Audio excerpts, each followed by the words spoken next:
Hello, welcome to Basic Marketing, Introduction to Marketing. I'm Dr. George Mochocki.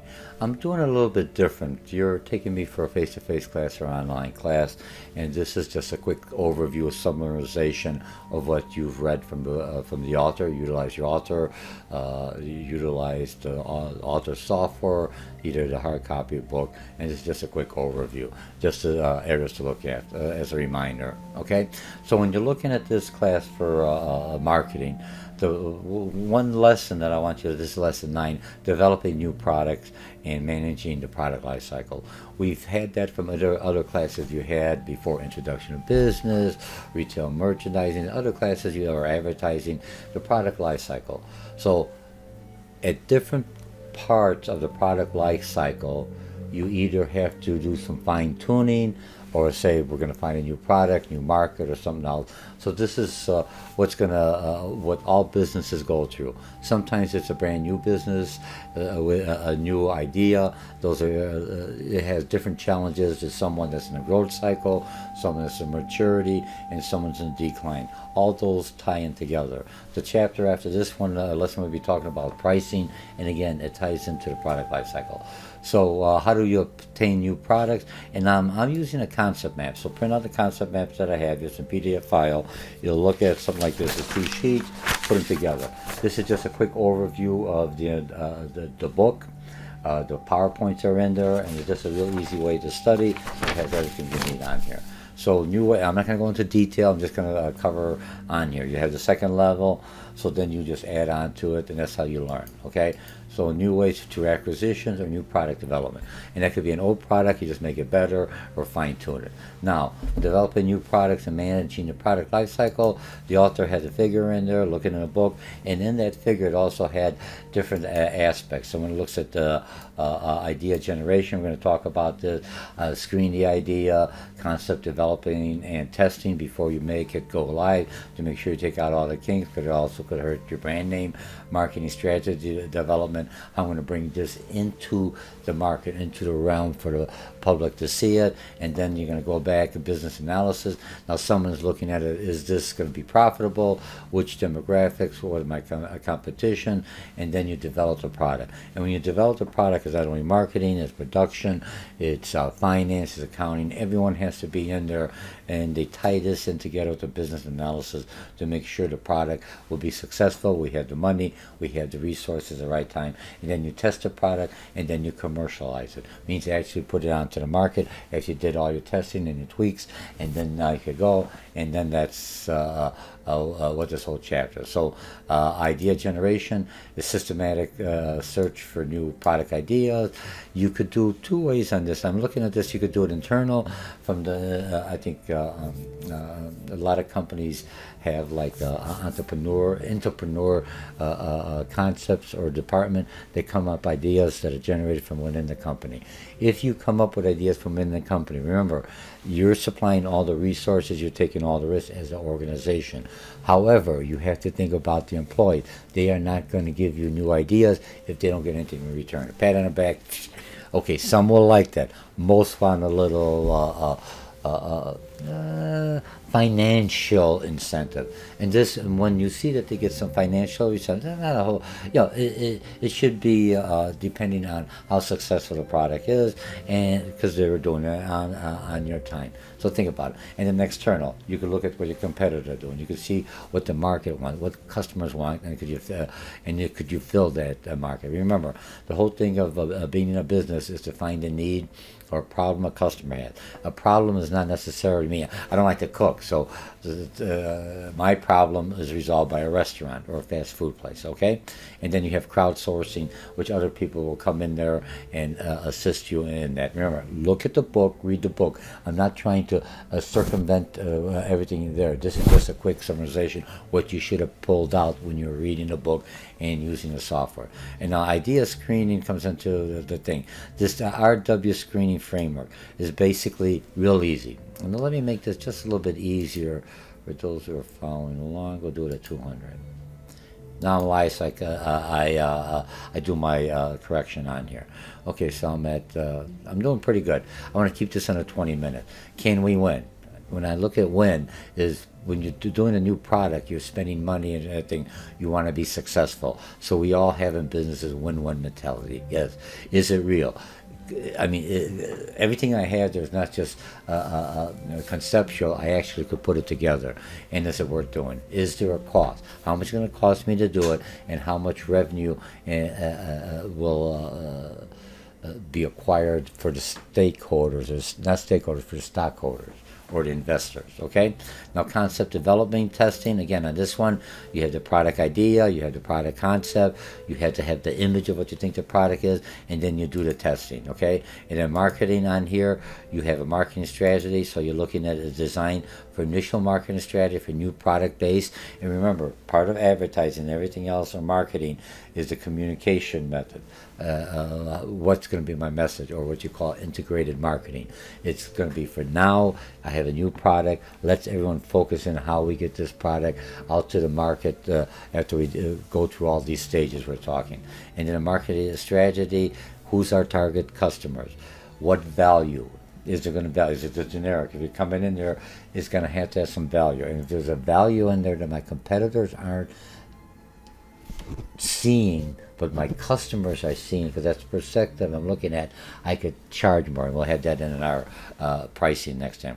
Is it to increase the sales and the market share? Now, when I look at the business analysis, now you're looking at the cost and everything else for the final. Remember, finance. Finance is you're doing a lot of forecasting, so you have to take your best critical analysis. There's software, everything else to tell you, yes, this could be successful. Here's what the customers are looking for. Remember, this is what I think the customers. It depends once they bring it to market. That's where you have the test market. Okay, now the product development is the development of product concept to physical product or a service. You have to be able to have it up and running. You test it, and then when you know the testing, take out the kinks. What is it demand is more than you could supply. The customer's going to be upset. So you have to kind of roll it out in different phases, different segments, until you see, oh man, there is a bigger demand for it, so I can increase my production. And you go back to this business analysis of people in there. Okay, let me see. We're doing pretty good. Now, to test them, I'll go in here since I got a little more time in here. Under 20 minutes. Okay. And then this one in there is Brook Product, Labrat. It's just different names and segments to see which ones will tie in. Remember, when you're, I'll leave it at that. I'll let I don't want to confuse you. Okay, now test marking. There's a stage where actually now you have everything developed on a prototype, and now you have to find a target market that represents the demographics, the target niche you're going for. And then you test it out, okay? And then test in a realistic market settings. You still have some control, but you're testing out, and that's something from the author. Okay, the market strat. When the test market is likely, a new product, a large investment. You spend a lot of money. You better test it before you spend more money, or you're going to be spending money to offset, because I don't want to lose this. So you're spending more money. You're chasing something that should have been just cut off and say, this is not through the test market. At this time is not feasible. Don't get rid of it. You could put it off into the shelf, and maybe another time would be more feasible. Or you say, hey, maybe I could sell it to somebody else because it doesn't complement my product line or my product mix that I'm trying to sell, or my brand name, okay? And then when you go into commercialization, involves introducing a product in the market. When do you have to launch? Timing. Where you want to launch it. You have to tell me, very specific. You have to have some kind of order. What's the rollout? And the rollout basically works with your production and your advertising and your distribution, your logistics. All this is part of marketing. You're just one aspect. You are the voice for this product or for this company, for this new service, or you're the voice. Marketing is the heart, integrated. So how do I bring this all together so when it does go out, it makes the brand strong, it makes the customer want it, and when they want it, I could deliver it with quality and not rush into the market. Successful new products should be customer-centered, always focus on the customer, team-based, basically all departments working together. You shouldn't be one over the other. Because marketing wants it out, but production say, hey, we don't have the logistics in place. You could do it in a test market, but not if you go full scale. And how do I roll it out? And systematic is systematic new product development and new product development turbulent time. And I look at the COVID-19 that we're in now. You have a new product. So you have to have a product that's developed that you could sell online, maybe in some brick and mortar stores. But remember, it's a little different. It's not only developing a product, you have to look at where's the workforce, where am I going to get the supply, where am I going to get the material. If I'm counting everything on overseas, either Vietnam, China, or Cambodia, there's a lot of other places, depending on your product, that you get the labor is more favorable for us, and maybe the material, but it's still a logistic. How do I get it to me? Because there's a lot of things going on. I may want to do it locally. If I'm doing locally, I may have to open up my own manufacturing or find different suppliers, or maybe my competitor may have some manufacturing time. All this is working in this. You have to balance, and you have to do what you have to do to get the new product on. But don't give up. Or maybe you're developing a product now because everything's slower, and you have it ready when the turbulent time starts leveling out, and you say, hey, people are coming shopping, now I'm ready. Don't utilize this, what you call slowdown period, as a disadvantage. For some companies, it's a time to regroup, just like a lot of customers are regrouping, okay? And then product life cycle, again, we have the figure. And again, on all these product life cycle, I'm not going to go through it, I just want to show you the figure. You have everything in here. Product development is going to cost you more. Introduction, you see your profits are down here. You have to spend money to make money. A farmer buys his seeds in advance. A retailer, supplier, or a store or wholesaler, they buy everything in advance before they actually could sell it. So they have to pay it in advance, but they have the material, and now when they're selling it, they add that cost to it. Okay, again, when you go into international,